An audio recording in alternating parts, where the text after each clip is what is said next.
Hey guys, this is Gerald Nebrea at nandito ko sa video na to dahil sa video na to ituturo ko sa iyo kung paano mo ma-maximize yung income mo sa pairing bonus dun sa binary system natin.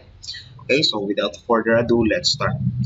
So malamang nandito ka sa video na to dahil nakita mo na yung full video presentation at malamang sa puntong to, alam mo na kung paano nag-work yung binary system natin or yung pairing bonus natin. Okay? So, I'm going to give you a scenario.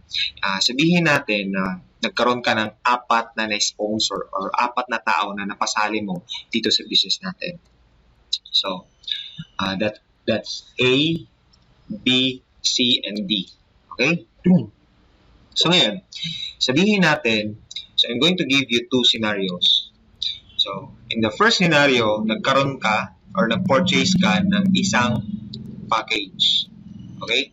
Ibig sabihin, mayroon ka ng isang account. Ngayon, sa 4,880 pesos na package natin, based dun sa presentation, magkakaroon ka ng 4,500 worth of products. Yan yung makukuha mo. Magkakaroon ka rin ng ID and magkakaroon ka rin ng 100,000 pesos worth of accidental insurance. Okay? So, yan yung being return ng investment mo. Okay? So, ngayon, in this scenario, mayroon kang apat na na-sponsor at sabihin natin ito yung account mo. Okay? So, yung apat na na-sponsor mo na mga tao, ibabalance mo yan sa left and right mo para magkaroon ka ng pairing bonus. Okay? So, si A, dito mo siya ilalagay. Si B, dito mo siya ilalagay. Si C, dito mo siya ilalagay. And si D, dito mo siya ilalagay. I-compute natin kung magkano yung pwede mong kitain sa scenario na to. Okay? So, first is magkakaroon ka ng direct referral. So, meron kang apat na direct referral. That's a total of 500 per direct referral times 4. That's a total of 2,000 pesos. Okay? So, sa 2,000 pesos na yan, meron pa yung pairing bonus. Dahil kung nakikita mo, may isang tao sa left hand side at ito ay si A and si B. Magkakaroon ka ng one pair. And aside from that, andyan din si C and si D. So, magkakaroon ka ng second pairs. Meron kang 2 pairing bonus. So, that's a total of 800 times 2. That's 1,600 pesos. So, yung total na kinita mo sa apat na na-sponsor mo o apat na napasali mo ay 3,600 pesos. Okay? So, yan yung kinita mo kapag isang account lang yung pinurchase mo. So, ano yung mangyayari kung more than one account yung ipopurchase mo? Anyway, in Classic Herbs, pwede kang mag-purchase up to 15 accounts. My best advice is to purchase at least 3 accounts. I'm going to give you a scenario kung paano yung, magkano yung pwede mong kitain kapag 3 accounts yung pinurchase mo. So, let me erase this one first. So, alright. So, in this scenario, nag-purchase ka ng apat na 4,480 times, tatlo. So, that's a total of, that's 14,640 pesos. Okay? So 14,640 pesos, magkakaroon ka ng tatlong accounts and magkakaroon ka ng worth of 13,500 na product. Okay? So, ganito yung scenario sa kikitain mo sa apat na na-sponsor mo. Okay? So, first is, ikaw to. And of course, yung pangalawang mong account ay ilalagay mo dito at yung pangatlong mong account ay ilalagay mo dito. Okay? So, ikaw yung tatlong account na yan. So, si A, dito mo siya ilalagay. Si B, dito mo siya ilalagay. Si C, dito mo siya ilalagay. And si D, dito mo siya ilalagay. So, ganyan yung magiging structure ng 3 accounts mo. Okay? So, magkano ba yung pwede mong kitain dyan? So, first is yung direct referral. Meron kang 1, 2, 3, 4, 5, 6 direct referrals.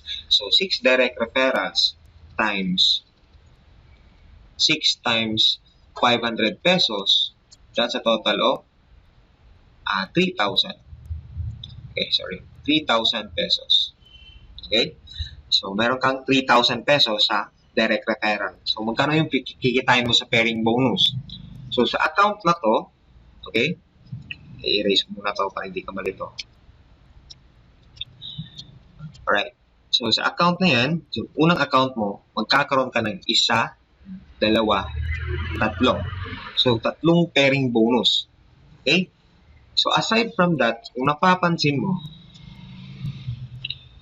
mayroon ka rin pangalawa at pangatlong account. At sa pangalawa at pangatlong account, meron ka rin A and B. Or meron ka rin tao in both sides sa A and B. Okay? So, aside from your 3 pairing bonus sa yung first account, magkakaroon ka rin ng isang pair dito at isang pair dito. So, meron kang a total of 5 pairing bonus. So, sa 5 pairing bonus mo, times 800 pesos, so that's a total of 5 times 800, that's a total of 4,500 pesos. Okay? So, yung total na kinita mo ay 7,500 pesos. So, do you see the scenario? Sa first account mo kanina, same effort lang, 4 din na tao yung na-sponsor mo. 3,600 lang yung kinita mo. Pero sa 3 accounts na to, same effort lang din, same scenario, 4 lang yung na-sponsor mo, pero kumita ka ng 7,500 pesos. So, instead na 3,000 lang, na doble yung kinita mo dahil mas marami yung accounts mo. What more pa kung 7 accounts? Okay? What more pa kung more than that?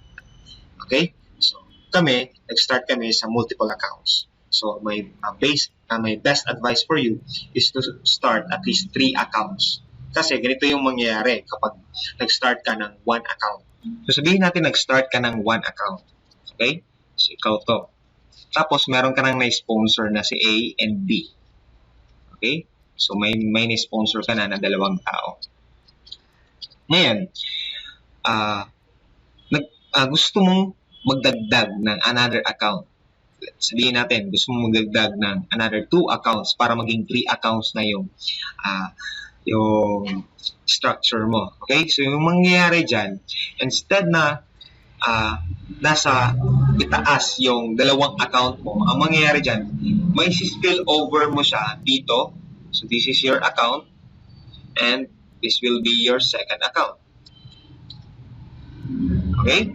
So, instead na downline mo to siya, okay? Naging downline na yung pangalawang account mo ni A and B. Kita mo yung scenario? So, kailangan yung first 3 accounts mo, okay? Yung first 3 accounts mo, at least ikaw to, at saka ikaw to. Ikaw yan. So, para kung magkaroon ka na ng magkaroon ka na ng mga new downlines or new sponsors, ilalagay mo sila under sa mga tao na to. Okay? So, ilalagay mo sila dyan. So, ganyan yung scenario kapag ganyan yung advantage kapag more than 1 account or at least 3 accounts yung kinuha mo. Okay? Mas okay din kung 7 accounts yung kinuha mo talaga dahil mas malaki yung pwede mong kitain. Okay?